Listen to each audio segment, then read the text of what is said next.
Israeli Prime Minister Benjamin Netanyahu has just convened his first emergency security meeting. זו הישיבה הראשונה של ממשלת החירום הלאומית. At that emergency security cabinet meeting, Netanyahu sending a message of national unity at home and abroad as Israel is prepared for its anticipated ground offensive in Gaza. The Israeli military has renewed its warnings for more than 1 million civilians in Gaza to head south. And today it's telling people not to come within 4 kilometers of the border with Lebanon. This comes as the humanitarian crisis in Gaza is worsening with shortages of water and food and civilians trying to find safety amid airstrikes. This morning, I spoke with the IDF's Lieutenant Colonel Peter Lerner about that reality on the ground in Gaza and the next phase of the war. Lieutenant Colonel Peter Lerner, thank you so much for joining us this morning. Good morning, Rosemary. Can we start maybe just by getting an idea of when the ground operation will begin, or if it's already begun? We're in day 9 now of the operation to defeat and destroy Hamas's capabilities as the leaders of Gaza, as the governing force of Gaza, as the orchestrator, and Yahya Sinwar, the Hamas Prime Minister of Gaza, is the mastermind of the massacre. So we are currently continuing our air assaults, utilizing some artillery and some special forces raids around the border area at this time. It is ongoing. As far as increasing the activities, I would say we are focusing very much at this stage on special forces, Hamas special forces, the Nukhba force. So we're targeting their leaders. We were able last night to strike one of their terrorists, one of the people that breached the border area in Israel and penetrated Kibbutz Nirim. His name is Bilal El-Qudra, and he was actually the commander of the Nukhba forces from Khan Yunis. So we're taking them out. We're destroying their operational capabilities such as drone capabilities that they have. We destroyed drones with explosives that they had set up on the rooftops of houses, and we're targeting their rocket launchers and their command and control positions. So it is ongoing. With regard to broadening the scope of that, the potential of a ground operation, if we're instructed to, so we are currently in the stage of amassing our forces. The government has approved the recruiting of reservists, and we have some 300,000 reservists that have been recruited to the IDF.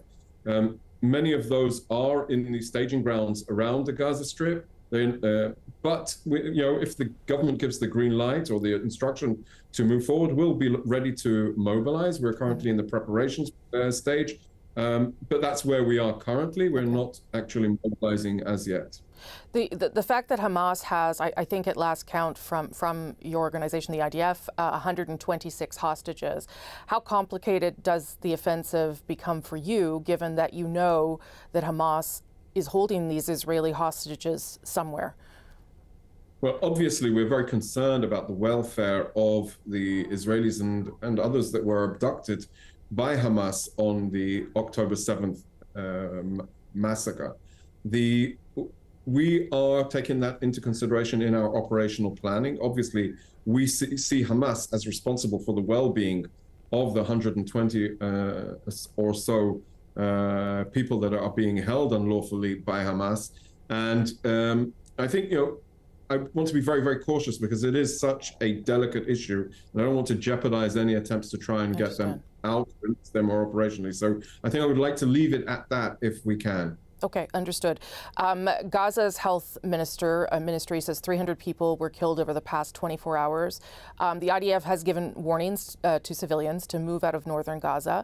But as you know, there are some people who can't, and there are some people who won't. How do you ensure that you are not killing civilians? So first of all, we've instructed, now this is day 3 of an evacuation of the north of the Gaza Strip. And we're happy to see that despite Hamas's attempts to prevent it, there are many people that are actually adhering to our instructions. This is a measure to try and save Palestinian lives, whereas so that we can deal with Hamas and seek them out, whereas Hamas is trying once more to prevent that and put Palestinians' lives at risk. They have no regard for the people of Gaza, which is unfortunate, and they have failed them miserably. When you quote the Ministry of Health in Gaza, we have to remember that this is the Ministry of Health of Hamas. And Yahya Sinwar, as I rightly pointed out, is the mastermind of the massacre. He has subordinated the entire institutions of the Hamas body for terrorism. So when we're quoting the facts, figures, and people, we need to keep that in mind, and that is under the umbrella of this terrorist organization that has no regard. So we need to be very cautious when we're quoting them. Well, let me then quote the Director General from the Red Crescent Society. As you know, they have a hospital in Gaza City, the Al-Quds Hospital.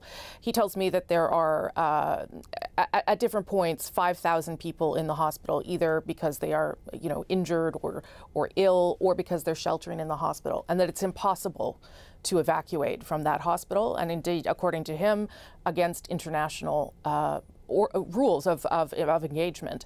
What do people do then if they're caught in the hospital and they can't leave because they are unwell? Is there a commitment to make sure that the hospital remains safe?